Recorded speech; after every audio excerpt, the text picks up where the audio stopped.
இசையமைப்பாளர் சலீல் சௌத்ரி.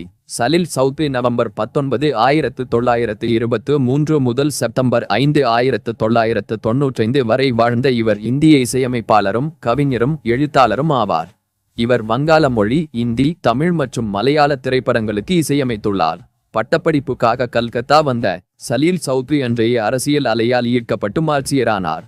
1946 அவர் பாரதிய ஜனநாட்டிய சங்கம் என்ற அமைப்புக்காக பாடல்களை எழுதி இசையமைக்க ஆரம்பித்தார். அக்காலத்தைய சுதந்திர தாகத்தையும் உழைக்கும் மக்களின் எழுச்சியையும் பதிவு செய்ததன் மூலம் அப்பாடல்கள் வங்க கலாச்சாரத்தில் அழியா இடம்பெற்றன. பிஜார்பதி தொமர் பிஜார், ரன்னீர், அபாத் ரோதிபி முதலியவை சலீல் சௌத்ரியின் வார்த்தைகளிலேயே நம்பிக்கையின், விழிப்புணர்வின் பாடல்களாக அமைந்தவை. தன் 20 வயதில் அவர் ஹேமந்த் குமார் பாடிய காயார் போது என்ற பாடலை இசையமைத்து வங்க இசையில் புதிய அலையை உருவாக்கினார். பல்கீர் கான் என்ற பெயரில் வந்த அவரது புதிய வரி பாடல்கள் வங்க இசையின் அடுத்த கட்டத்தை உருவாக்கின. இசையை கோர்ப்பதில் சலீல் சௌத்ரி செய்த சோதனைகளை அன்று வரை இந்திய இசையில் எவருமே செய்தது இல்லை. பல்வேறு பாடகர்களை பலவிதமான மெட்டுக்களில் பாடச் செய்து அவற்றை இசையுரிமையுடன் கோர்த்து பாடல்களை அமைக்கும் அவரது முறை அவரது திறமையின் சிறந்த எடுத்துக்காட்டு ஆகும். அவரே பாடல்களை எழுதி, அவரே இசையமைத்து, அவரே பின்னணி இசையை நடத்தி, அனைத்து நுட்பங்களுடன் அவரே பதிவும் செய்வார். அவர் ஒரு மிகச் சிறந்த இசை அமைப்பாளர். சலீல் சௌத்ரி இசையமைக்க தொடங்கியது 60 ஆண்டுகளுக்கு முன்பு. வங்காளம், இந்தி, மலையாளம், தமிழ், கன்னடம், தெலுங்கு, மராத்தி, குஜராத்தி, ஒரியா, அசாமியம் என ஏறத்தாழ எல்லா இந்திய மொழிகளிலும் சலீல் சௌத்ரி இசையமைத்துள்ளார்.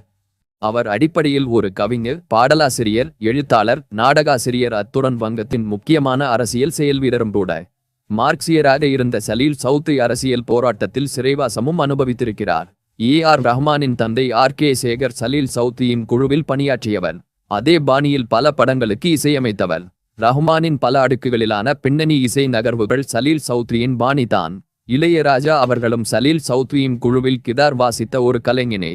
சலீல் சௌதுரி 1971 உயிர் என்ற படத்துக்கு பின்னணி இசையமைத்தார்.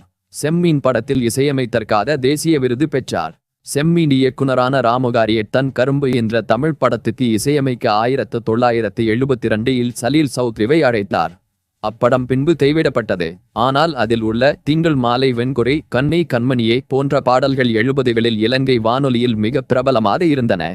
1978 கமலஹாசன் நடித்த மதனோற்சவம் தமிழில் பருவமழை என்ற பெயரில் மொழிமாற்றம் செய்யப்பட்டபோது சலீல் சௌத்ரியின் மாடப்புறாவே வா, தேன்மலர் கன்னிகள், கலைமகள் மேரை நாடகம், அங்கே செங்கது போன்ற அரிய மெட்டுகள் இங்கே பிரபலமடைந்தன. 1977 பாலுமகேந்திரா கன்னடத்தில் கோகிலா படத்தை இயக்கிய போது அதற்கு சலீல் சௌத்ரி இசையமைத்தார். அவர் 1979 அழியாத கோலங்களை தமிழில் இயக்கிய போது சலீல் சௌதுரி அதற்கும் இசையமைத்தார். அதில் உள்ள பூவண்ணம் போல நெஞ்சம், நாள் எண்ணும் பொழுது போன்ற பாடல்கள் புகழ்பெற்றன. 1980 சலீல் சௌதுரி இசையமைத்த தூரத்து இடிமுழக்கம் அவரது கடைசி தமிழ் படம். அதில் உள்ள 5 பாடல்கள் புகழ்பெற்றவை. மணிவிளக்கால் அம்மா, செவ்வள்ளி பூவே, வலையேந்தி செல்வோம் ஆகியவற்றுடன் அதில் வரும் ஆங்கில பாடலான There is a rainbow in the distant sky முக்கியமானது. ஆங்கில பாடலை சலீல் சௌதுரியே எழுதினார். ஆனால் இப்படத்தில் வரும் உள்ளமெல்லாம் தள்ளாடுதே என்ற பாடல்தான் தமிழில் சலீல் சௌத்ரியின் சிறந்த பாடல் எனலாம். அவரது நேரடி பங்களிப்பு தமிழில் குறைவே.